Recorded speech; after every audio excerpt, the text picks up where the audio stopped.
Hi, ഇന്ന് എന്നാ പരിപാടി എന്ന് വെച്ചാൽ ഇന്ന് എനിക്ക് ഇങ്ങനെ നോക്കി നിന്നിട്ട് ഇങ്ങനെ തിന്നുന്ന പരിപാടി മാത്രമേ ഉള്ളൂ.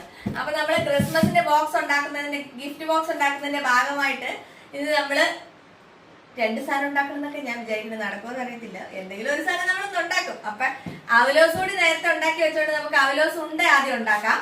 അപ്പൊ അവലോസ് ഉണ്ട ഇങ്ങനത്തെ സാധനങ്ങളൊക്കെ ഇവരുടെ നൊസ്റ്റാലജിയെ കുറിച്ച് പൊക്കോട്ടെ. ഇവരൊക്കെ ഇങ്ങനെ കല്യാണങ്ങൾക്കൊക്കെ തലേദിവസം അതിന്റെ കുറെ ഒരാഴ്ച മുമ്പൊക്കെ അരിയുണ്ടയും തരിവെട്ടും പിന്നെന്തായിരുന്നു കുഴലപ്പൊക്കെ ഉണ്ടാക്കണല്ലേ. അപ്പൊ ഉണ്ടാക്കട്ടെ ചോദിച്ചു. ട്രഡീഷണൽ സാധനങ്ങൾ ഇപ്രാവശ്യം ഗിഫ്റ്റ് ബോക്സിൽ ഉൾക്കൊള്ളിക്കണം എന്ന് വിചാരിച്ചിട്ട് കുറച്ച് ഉണ്ടാക്കാന്ന് വിചാരിച്ചിട്ട് തുടങ്ങിയതാട്ടോ. ആദ്യം നമുക്ക് ശർക്കര ഉരുക്കിയെടുക്കാം. ഇത് നമ്മുടെ ഏലക്കായും ജീരകവും കൂടെ പൊടിച്ചു വെച്ചേക്കുന്നതാണ്. അത് നമുക്ക് ഇട്ട് കൊടുക്കാം. പകുതിയാ? അത് ഇത്ര മതിയോ?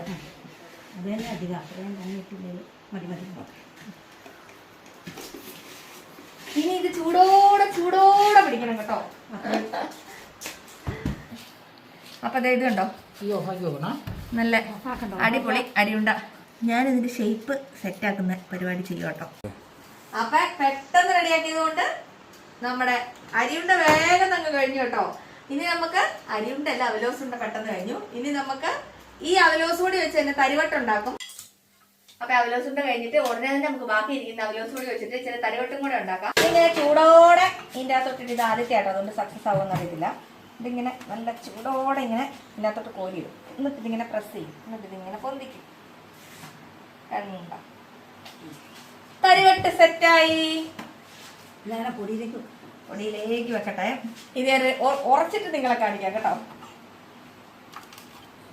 ഇങ്ങനെ ഇടുക,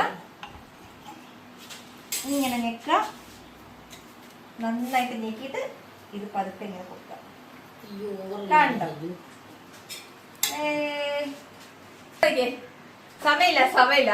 ക്രിസ്മസിന്റെ ഗിഫ്റ്റ് ബോക്സിൽ ആദ്യത്തെ സാധനം സെറ്റ് ആയിട്ടോ. പറയുന്ന കേട്ടത് മൊത്തം ഞാൻ ഒറ്റയ്ക്ക് ഉണ്ടാക്കിയതാണ്. അല്ല, ഇവർക്ക് ഇത് സാധനം ഇങ്ങനത്തെ പരിപാടികളൊക്കെ ഇവർക്ക് അടിപൊളിയായിട്ട് ഉണ്ടാക്കാൻ അറിയാട്ടോ. എനിക്ക് അറിയാവോന്ന് ചോദിച്ചാൽ അറിയാം, പക്ഷെ വൺ മാൻസ് കളിച്ചാലൊന്നും ഇത് ഇതേപോലെ ആയി കിട്ടൂല. അതുകൊണ്ട് ഇവരുടെ ഹെൽപ്പ് ഇല്ലാതെ ഞാൻ ഇങ്ങനത്തെ സാധനങ്ങളൊന്നും ചെയ്യാറില്ല കേട്ടോ. അപ്പൊ നല്ല അടിപൊളി തരിവട്ടും അടിപൊളി അവലോസുണ്ടും ഒക്കെ റെഡി ആയിട്ടുണ്ട്.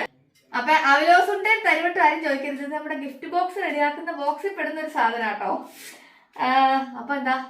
അപ്പൊ ഇനി പോയിട്ട് അടുത്തൊരു സാധനം കൂടെ ഗിഫ്റ്റ് ബോക്സിലോട്ടുണ്ട്. ഇതേപോലെ ട്രഡീഷണൽ ഒരു പലഹാരം, അതും കൂടെ നമുക്ക് അതിനകത്ത് ഉണ്ടാക്കണം.